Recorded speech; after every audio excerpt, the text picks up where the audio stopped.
There was no charge, there was nothing. They made a subhuman out of me.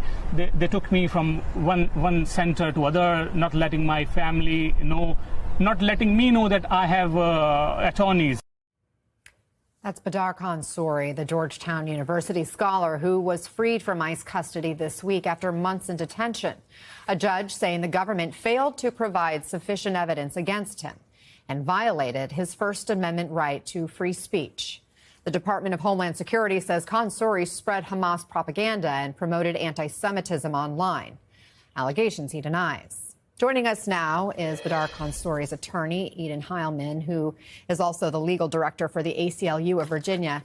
Eden, thanks for being here. Badar is free now, but this fight is not over. He's still facing deportation proceedings. So what's next?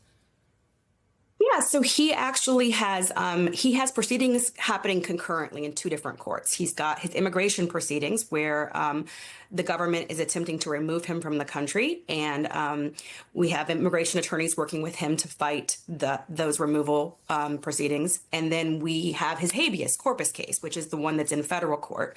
And in that case, we are challenging the constitutionality of the government's actions and in arresting and detaining him. Badar says he felt subhuman throughout this process. What do we know about his treatment and conditions that he faced while he was detained? Yeah, unfortunately, he faced some very harsh conditions while he was detained. He was picked up during Ramadan, so he was unable to fully, practice and celebrate the holiday with his community. He was not given meals and water when he was breaking his fast because it was in the process of him being moved from detention center to detention center. When he finally got to Prairie Land in Texas, he was classified as high security.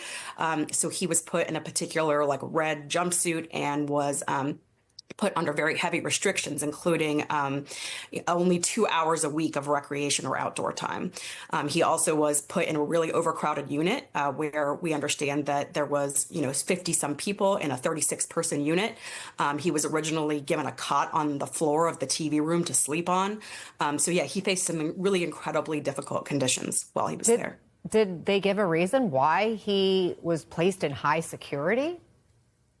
No, unfortunately, we have received very little information or evidence from the government about any of their theories of this case. Badar is married to a U.S. citizen. They have 3 children under 10. I can't help but wonder, given everything he's gone through, as you just described it, does he still want to be in the U.S.? Is this the country he thought it was? Yeah, no, that's a great question. I think if anything, this experience with the court has restored his faith in America's justice system. Him and his wife, his wife is a U.S. citizen and he is an Indian national. They came here. He's an academic. They came here to pursue his academic career as well as hers.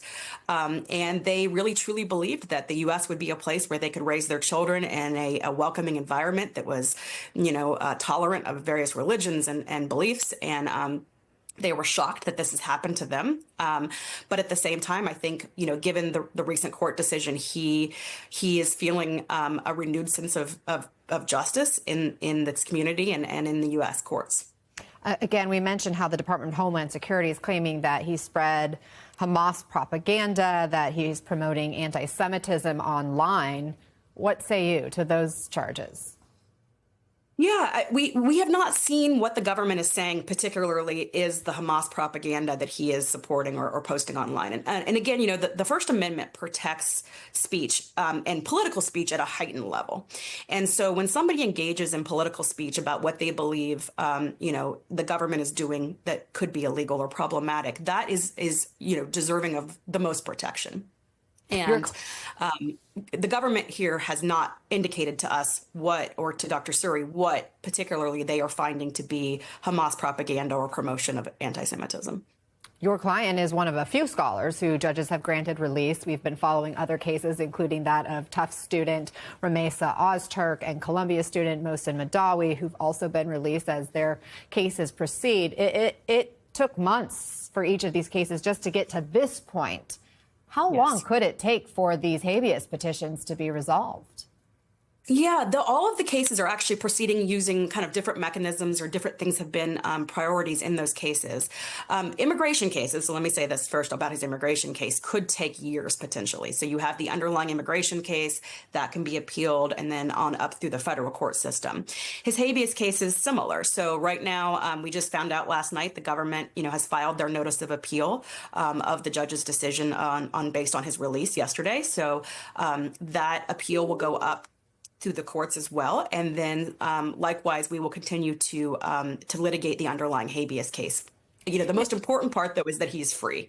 So we will continue to kind of revel in the fact that he is free during this time while we go forward and prosecute his case. I mean, those habeas cases seem so crucial for having a chance in the current system for their freedom, for them to be able to stay in the U.S. But White House Deputy Chief of Staff Stephen Miller has said this administration is looking at trying to suspend habeas corpus, a person's right to challenge their detention. How concerned are you about that happening? Very concerned. I believe it would be very illegal for them to do that. Habeas corpus is sort of the bedrock of our constitutional law, and it allows individuals to challenge the government's detention of them for a variety of reasons. And the idea that we could potentially be suspending that, not in a time of war, not because there's any, major national crisis or emergency, is incredibly alarming. And as you mentioned, these habeas cases are what have given the ability for people to challenge the government's illegal detention of them, and that has been backed and supported by the courts. So cutting out that ability to do that would be a huge undercutting and assault on the U.S. Constitution. Due process we talk so much about. Eden Heilman, thank you so much for joining us. I appreciate it.